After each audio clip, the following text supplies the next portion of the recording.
자, 오늘 해외 선물의 내비게이션, 말 그대로 길라잡이가 될 두 분을 저희가 스튜디오에 모셔봤습니다.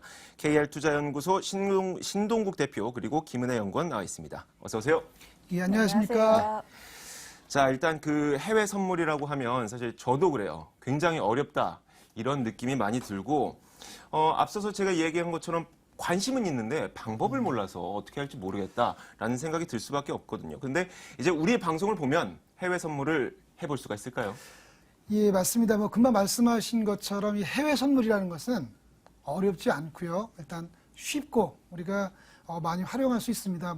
그렇지만 이제 우리가 쉽다라는 표현이 아무런 준비를 안 해도 가능하다 이런 말은 아니겠죠. 근데 제가 간단히 해외 선물이 주식과 비교해서 어떻게 쉽고 어떻게 유용하냐를 짧게 말씀을 드리면요.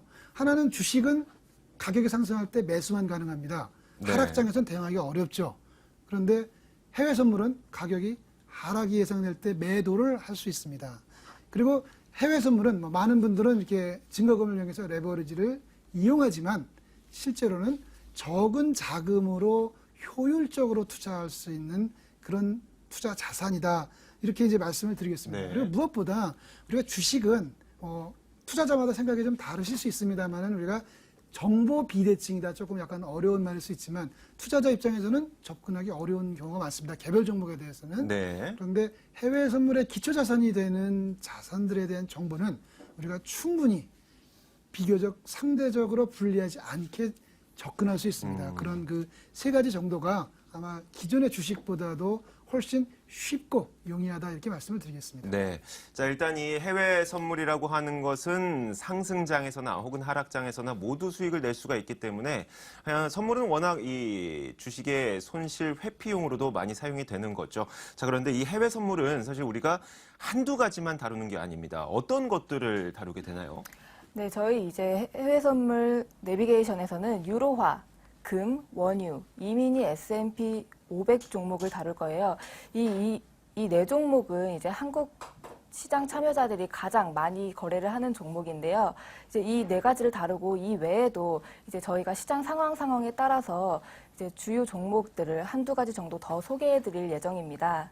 네, 알겠습니다.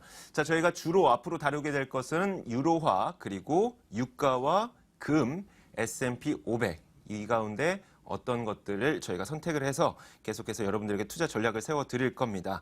자, 먼저 우리가 통화시장에 대한 이야기부터 해보겠습니다. 유로화에 대한 이야기를 해볼 텐데 우선 지난주에 유로의 움직임은 어땠는지 먼저 정리해 주실까요? 네. 지난주 유로화는 1.1240달러에서 1.1470달러까지 상승하는 모습을 보였다가 장 후반에 1.1300달러까지 다시 하락 마감했습니다. 네, 주 중반까지는 이제 FOMC 회의를 기다리면서 보합권 등락을 보였는데요. 거래량도 한산한 모습을 보이면서 FOMC 회의를 기다리는 모습이었습니다. 여기서 말하는 이제 FOMC 회의란 한국의 금통위와 비슷한 역할을 하는 걸로 이제 미국의 통화 정책을 결정하는 회의입니다. 18일 날 FOMC 회의 결과가 나왔는데요. 한국 시간 새벽 3시에 발표가 되었습니다. 이제 한국 시간 새벽 3시 FOMC 회의에서는 금리 동결을 발표했습니다. 이제 모든 전 세계 시장 참여자들이 이제 이 9월 FOMC 회의에서 미국이 금리 인상을 할 것인지 아니면 금리 인상을 하지 못할 것인지에 대해서 되게 주목하는 모습을 보였는데요. 이제 금리 동결을 발표하자 달러가 급격하게 약세를 보이면서 유로화는 급등하는 모습을 보였습니다.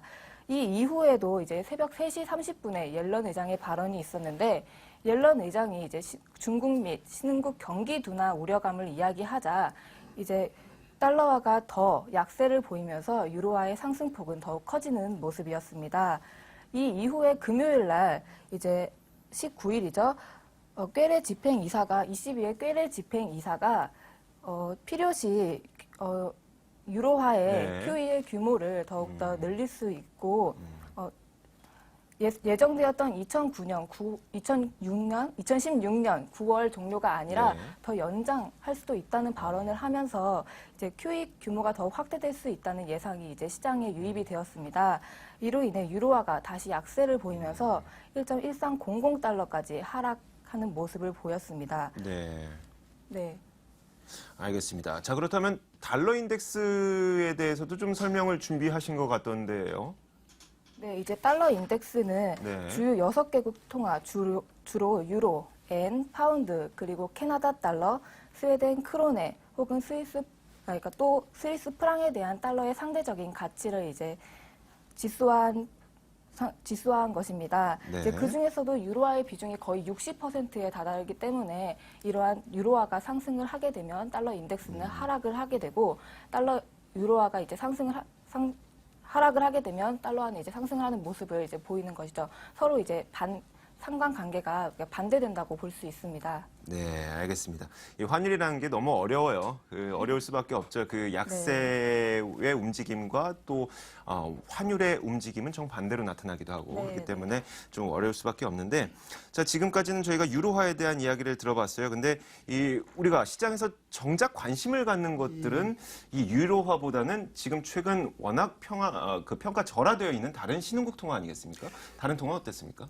예, 맞습니다. 우리가 물론 이 방송에서는 이제 유로화를 주로 다룰 거고요. 그런데 네. 이제 다른 통화에서 잠깐 멘트를 하자면 아마 첫 방송이니까 제가 브라질 레알화를 간단히 말씀을 드리고자 합니다. 네. 최근에 우리가 알고 있는 것처럼 이 레알화가 계속 약세를 보여서 절하를 해서 결국 그 가격 수준이 낮아졌죠. 이게 얼마나 낮아졌느냐? 1달러당 한 4레알 정도까지 하락했습니다. 네. 그런데 그 수준이 그러면 어떤 의미가 있느냐 하면은요. 2002년도에 남미 아르헨티나에서 이제 그 금융위기가 있었습니다. 네. 그때 수준, 2002년도에 그 금융위기 수준까지 지금 사실은 브라질 레알화가 하락을 했습니다. 그렇더라면 그만큼 통화 가치가 떨어졌다는 맞습니다. 얘기네요. 근데 네. 이제 이 레알화도 우리가 잘 모르시고 계실 수도 있는데 선물 거래소에서 거래가 가능합니다. 네. 그렇지만 이제 이거는 유동성이 이렇게 아주 충분하지 않다는 부분이 하나가 있고요. 또 하나는 이제 지금은 워낙 가격이 정상 수준을 벗어날 정도로 많이 하락을 했기 때문에 사실은 이제 시장 요인보다는 어떤 정책적 요인도 우리가 무시할 수가 없습니다. 그래서 이제 그런 부분에서는 이제 매매에 조금 더 신중을 해야 되겠다 이렇게 말씀을 드릴 수 있습니다. 네, 알겠습니다. 자, 그럼 이 전반적으로 통화 시장의 전망은 어떤지 그 부분도 좀 짚어주세요. 예, 제가 그 유로화에 대해서 말씀을 드리겠고요. 이미 앞에서 또 말씀을 드렸듯이 이제 이 유로화는 실제로 유로화 자체의 움직임도 중요하지만 달러 인덱스의 움직임이 중요합니다. 결국 우리가 미국의 금리 인상 이슈를 중심으로 달러의 움직임을 보는 게 유로화의 큰 그 의사 결정에 이제 도움이 될 거라고 생각을 하고요. 유로화의 경우에는 이제 다른 통화와 달리 이제 유럽의 어떤 양적 완화 네. 추가를 할 거냐 이런 부분 정도를 보면 될 것 같고요. 아무래도 이제 시청자분들은 지난주에 유로가 올랐는데 그럼 이번 주는 어떻게 될 거냐라고 하는 부분에 대해서 많이 생각을 궁금해하실 겁니다. 네. 유로화가 지난주 금요일 그리고 사실은 월요일 좀 하락을 했습니다. 그거는 글로벌하게 이제 경기가 좀 안 좋을 거다. 이런 부분에 이어가지고 또 이제 미국의 금리 인상이 있을 거 아니냐, 달러 강세, 유로 약세 이런 모습을 보였는데 저희는 이제 기본적으로 이 유로화에 대해서는 사실 주 중반까지는 미국의 경제 지표 둔화 네. 그리고 중국 PMI 지수를 중심으로 한 그 각국의 그 지표 좀 호조 이런 부분으로 인해서 유로화가 주 중반까지는 상승을 했다가 후반에 이제 FOMC 죄송합니다. 옐렌의 그 발언에 따라 가지고 옐렌이 네. 지난주에 금리를 동결했지만 결국은 어떤 그 금리 인상에 대한 시그널을 줄 가능성이 크기 때문에 그때 달러는 강세, 유로는 약세를 보이지 않을까 이렇게 생각을 하고요. 그 사실은 저희가 지표를 준비를 좀 많이 했는데 네. 볼 수 있는 시간이 있을까 모르겠는데 네, 하나씩 그렇습니다. 제가 부족하면 그때 예, 맞습니다. 저희가 미국 기존 주택 매매도 저희가 차트를 하나 준비를 했고요. 사실 월요일 날 발표했습니다.